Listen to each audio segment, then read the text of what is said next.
3월 17일 수요일 아침 보리떡입니다. 오늘 함께 읽을 말씀은 마태복음서 13장 31절에서 32절 말씀입니다.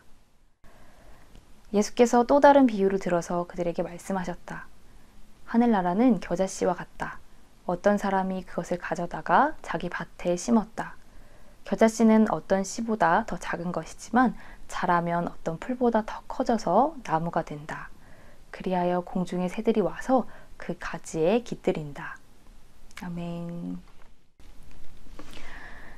방금 읽은 32절에는 공중의 새들이 와서 그 가지에 깃들인다 라는 구절이 있습니다. 이 구절은 예수님이 처음 하신 말씀이 아니라 시편에도 나오고 에스겔서에도 나오는 구약 성서에서 이미 여러 번 나온 구절입니다.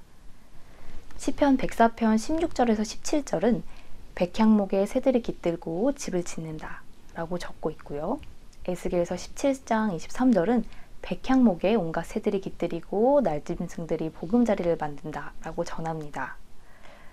이렇게 구약에서 하나님 나라를 상징하는 나무는 바로 백향목이었습니다.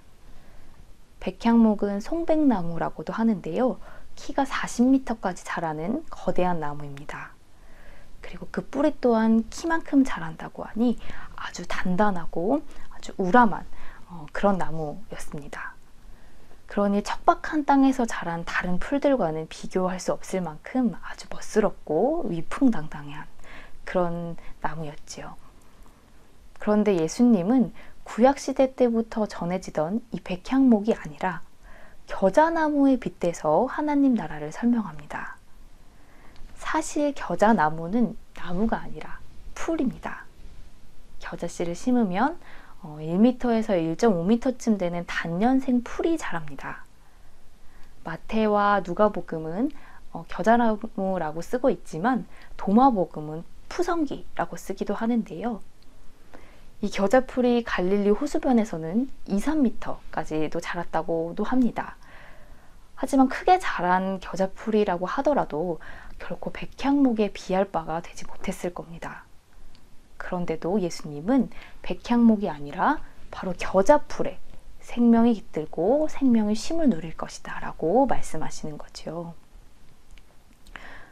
왜 백향목이 아니었을까요?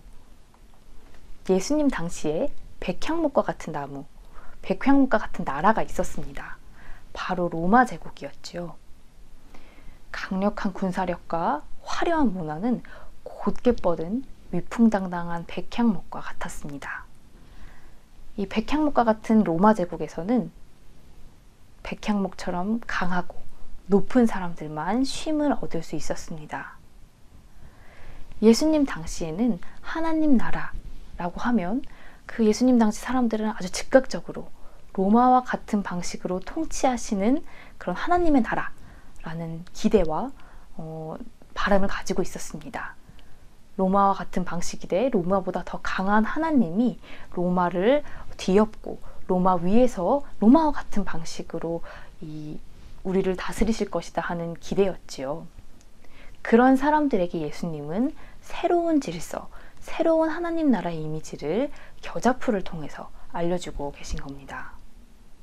예수님은 하나님 나라가 불면 날아갈 정도로 작은 씨앗, 이스라엘 사람들이 가장 작은 씨앗이라고 생각했던 겨자씨와 같다라고 말씀하십니다.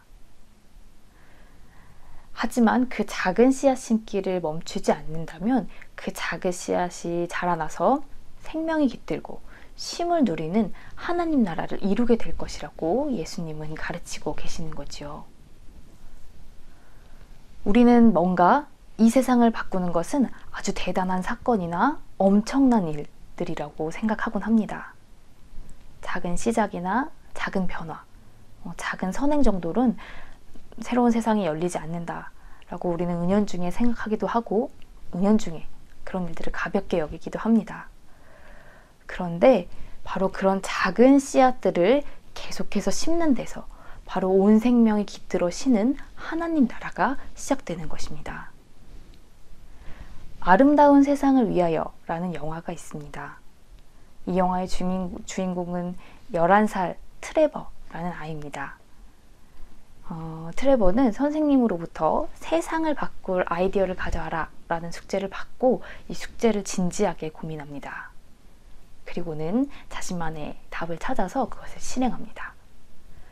트레버가 찾은 이 방법은 한 사람이 세 사람에게 선행을 베풀고 또 그 도움을 받았던 사람은 다른 세 사람에게 다시 도움을 베푸는 그런 방법이었습니다.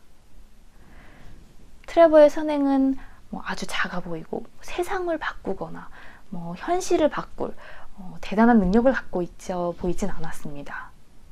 그러나 트레버로부터 시작된 선행이 계속해서 다른 사람들에게로 이어지면서 여러 사람의 인생이 바뀌게 되고 더 많은 사람이 더 나은 세상을 위해서 애쓰게 된다는 이야기를 들려주면서 이 영화는 작은 일이 얼마나 가치 있는가를, 얼마나 큰 힘을 갖고 있는지를 우리에게 알려줍니다. 겨자씨와 같았던, 별 영향력 없어 보였던 트레버의 선행은 나중에는 여러 사람의 인생을 바꾸고 세상을 바꾸는 나무로 자랐습니다. 큰 시작, 큰 변화, 큰 일에만 마음을 기울이고 있는 우리들에게 트레버의 이야기는 작은 시작, 작은 변화, 작은 선행의 능력이 얼마나 위대한지를 일깨워줍니다. 하나님 나라도 이와 같습니다. 겨자씨와 같이 미미해 보이는 선행이다 라고 하더라도 우리가 지치지 않고 씨앗을 계속해서 심는다면 결국 그 선행의 씨앗은 생명을 깃들게 하고 쉬게 하는 하나님 나라로 자라게 될 겁니다. 오늘 하루 겨자씨를 심는 마음으로 작은 선행을 베풀 수 있는 우리들이 될 수 있기를 바랍니다.